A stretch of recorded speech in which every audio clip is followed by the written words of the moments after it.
Hello mga bebe, hello mga kasari, pasensya na kayo ha, napakatagal kong hindi nakapag-vlog. This past few weeks, busy ako sa personal kong buhay at busy din ako ng kabablog sa Facebook.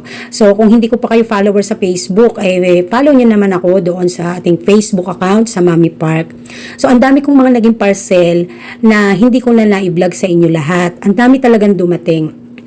Actually, first week pa lang ng May, nakabili na ako ng mga ibang mga school supplies. So, kaya naman talagang, ewan ko ba, inipon ko lang yung mga video. At sa totoo lang, napakarami kong mga dumating na mga parcel na hindi ko na talaga na-videohan. So, kaya naman kung ano lang yung nakikita nyo dyan, yan ang baka mailagay kong link at umorder na din kayo. So, nakakuha talaga ako ng magandang deal ng school supplies sa Shopee. So, naisip ko na instead na mamili ako kila Tita Tessie o kaya yung isa dun sa aking suki dito na nagtitinda din ng wholesale na school supplies, mas naisip ko na sa Shopee na lang kasi affiliate naman tayo. Kasi imagine guys, yung nakukuha ko ng usually 180, 190 per rim ng notebook, nakuha ko lang ng 154 to 159 na deal sa Shopee. So, syempre sa Shopee na tayo, di ba? Ang laki ng tutubuin natin. Although, maaga tayong namili at medyo na-stock pa yan, okay lang naman. So, kamusta kayo? So, shout out tayo habang nag-unboxing tayo, no? So, kay Ma'am Winnie 07, hello po. Thank you very much, Ma'am Winnie, ha? Thank you sa inyong lahat na kahit hindi ako masyadong nagva-vlog, nanonood pa rin kayo ng mga videos ko. Talaga lang busy ang ina nyo. At syempre, may mga pinagdaanan din tayo na personal na buhay natin na kailangan kong mag-post ng konti. Nahihirapan kasi akong magsalita din itong nakaraan kasi nga yung tenga ko hanggang ngayon hindi pa masyadong gumagaling. Ayoko talaga magpa-doktor kasi alam ko masakit eh. So nakuha naman talaga siya sa gamot kahit papaano. So kaya naman okay na ako ngayon. So inuna ko lang na mag-vlog sa ating Facebook account kaya sana naman kung kayo ay may time, i-follow nyo na rin ako doon sa Facebook account natin na Mami Park. Kasi doon, sinishare ko din yung mga na-share ko na sa inyo dito sa YouTube channel. Pero syempre, mas kakaiba yung style ng content ko doon. At saka medyo mas a little bit funny at medyo mas mabilis kumpara dito sa atin sa YouTube account. Thank you very much to Marilu Lobato. Sabi niya, me too, online shopping is live. Helen Bosio, Russell Dano, na sabi niya, yehey, may upload na naman si Mami Park. Na-miss ka namin. At kay Karen Balsena and Ellen Pilar, syempre, maraming salamat. Alam nyo, sobrang tuwan-tuwa ako kasi, you know, hindi naman ako laging nagbablog pero handyan pa rin kayo.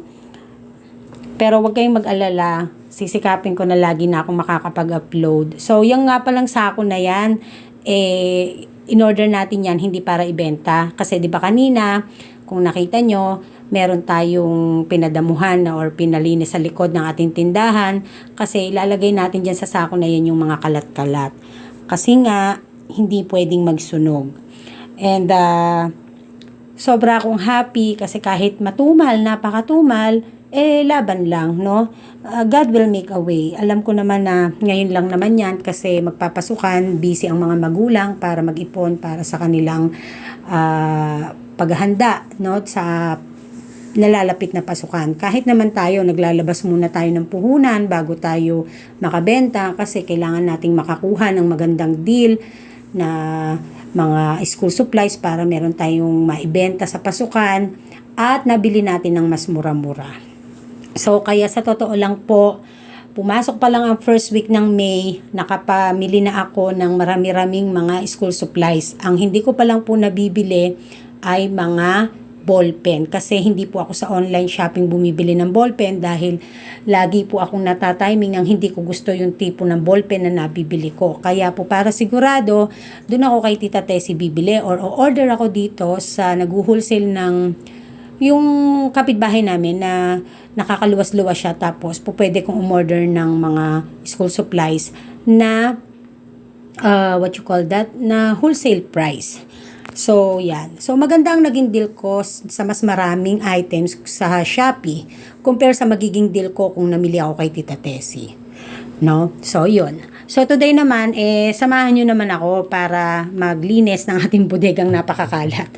So, sa totoo lang, napakahirap maglinis nitong mga nakaraan kasi sobrang init. So, tiniming ko today kasi actually, it's June 1 kasi umuulan dito. So, medyo malamig-lamig. Kahit pagpawisan man ako, hindi yun tulad ng init na nararanasan natin ng mga nakaraan. So, thankful kahit papano ay umulan at kahit papano ay lumamig. So, ito talaga ang isa sa struggles ko ang maglinis ng bodega. Kasi naman, sa dami ba naman ng ating itinatambak dyan, mga boxes na binibenta ni Kier kapag ka nakaipon na, at yung ating mga empty bottles ng mga Red Horse, mga alak at soft drinks, no? So, nahandyan. Handyan din ang ating mga chest freezers kung saan nandyan mga naka-stock ang ating frozen, yellow, at ang ating mga extra stocks na mga ice cream. So, napakarami kong nabentang ice cream nitong mga nakaraang buwan. Naakala ko talaga hindi masyadong magiging mabenta ako dahil nagkaroon ako ng kalaban na ice cream. Yung soft ice cream ba? Pero alam nyo, thank God, bumabalik yung mga customers at hinahanap pa rin nila ang Ace Ice Cream at Hearns. Sobrang mabili ako sa mga tab ng Hearns Ice Cream din. Actually, kababayad ko nga lang nitong June 1 ng almost 13,500 kasi umorder ako nung nakaraan. Ang kaso kasi meron akong mga katapatan ng mga magiging ahente kaya hindi ako nakabayad agad, which is pumayag naman kasi yung ahente para kasi panghabol din niya sa kanyang kota. Hindi naman lagi iyon, no? Kapag ka lang talagang kailangan ko ng ice cream pero wala pa akong cash, pumapayag naman siya 1 week bago ko siya bayaran. 1 week after ng pagka-deliver, babayaran ko na siya. So, yan yung mga usual na ginagawa ko talaga sa gabi. Yung maglinis-linis, mag-ayos-ayos, siguraduhin ko na may mga kalas na mga items na tulad ng mga kape, gatas, ganyan. At syempre, makadisplay ng mga candies natin at yung mga kulang-kulang natin sa estante. So, today, nag-focus ako dyan sa bodega kasi nga alibadbad na ako sa itsura. So, sobrang nakakapagod talaga. Hindi sobrang linis ang ginawa natin, but somehow, hinawan-hawan naman natin. Kasi bukas Tuesday, June 2, may deliver na naman tayo ng mga alak at saka soft drinks. Si Kuya Joseph dadating. So, kaya para it's easy to access yung mga bote at mailagay na yung mga kalat-kalat na boteng mga nagsole, mga nabenta, kinamada na natin, inayos na natin. So, ayan, ganyan, grabe. So, alam nyo ba, napakarami kong nasirang mga electric pan. Nakita nyo kanina, 'di ba?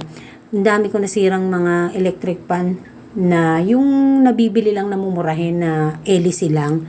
So, sobrang sayang talaga. So, hindi ko alam kung paano ko siya i-dispose. Kapag ka merong dumaan dito na nag-aalok ng mga sirang electric pan, sirang appliances na bumibili, ibibigay ko yan. Kasi hindi ko sure kung tatanggapin yan sa basura, sa koleksyon ng basura. Kasi sa totoo lang ay hindi basta-basta tumatanggap ng koleksyon ng basura kapag ka mga ganyan ang itatapon mo. So, kaya it's so hard for me kapag ka ganyang appliance ang gusto kong i-dispose, napakahirap i-dispose kasi nga hindi nga siya basta tinatanggap sa koleksyon ng basura. So, dito ko din nilalagay yung aming mga bigas na stock. Kaya lang ngayon, naubos ang bigas, napakabili, kaya bigas lang ang meron, iisang sakong bigas lang ang meron tayo dyan. So, yung mga karton na yan talaga ay dati, pinamimigay ko lang yan sa mga customers. Pinamimigay ko pa rin naman hanggang ngayon pag may naghahanap. Pero hindi na ganun ka-priority bastang ibenta or kung hindi bibili. Kasi, si Kier, binibenta na niya yan sa junk shop para siya ay magkaroon ng pera. So, ang galing-galing, 'di ba? So, sa totoo lang, kahit hindi niya gawin yon, ang purpose nun is para makita niya yung halaga ng pera, no? May pera sa basura, may pera sa mga bagay na akala mo basura na, pwede pa palang ibenta. Tapos yung mga jar ko dyan ng mga candy, sobrang dami na din. Baka bala ko ibenta ko na lang kahit piso isa, ma-dispose lang kasi sobra naman siyang dami. So, ayan, dito naman tayo sa may bandang unahan. So, nung nakaraan, nakapamili si daddy ng itlog. So, every week nakakabenta kami ng 10 hanggang 15 tray ng itlog. So, kaya sa isang buwan, nakakahalos 45 to 50 tray kami ng itlog. So, dito ko nilalagay din sa bodega namin yung mga sabon. So, diyan kami kumukuha ng mga sabon na tingi-tingi at saka pertay. Diyan na rin yung mga sunrocks natin. Kasi hindi na masyadong kasya dito sa amin sa kabilang mga unit. Kaya diyan natin nilalagay. Para na rin malayo siya ng konti sa mga pagkain. So, ayan. Handyan din yung ating mga galon ng mga mineral kasi kapag wala ng laman para mabilis makuha ng mga nagdi-deliver. So, ang dami kong mga anik-anik sa totoo lang. So, kapag ka nag-general cleaning ako ulit at may time, lilinisin ko yan. Bala ko din kasi mag-general cleaning sa bahay namin kasi magpapasok ka na hanggang ngayon, hindi pa kami nakapag-general cleaning. Ewan ko ba kung ano nangyari sa 2 buwan na balak-balak na maglinis, hanggang ngayon hindi. Anyway, matagal pa naman ang pasok ni Kauri, kaya si Kiera ang mauunang pumasok, pero at least kahit pa paano may katuwang pa ako. So, makakagawa-gawa pa. So, ayan ang inahan nyo. Lumalaki na rin kahit medyo binabawasan ko ng kumain. So, napakainit talaga. Grabe, no?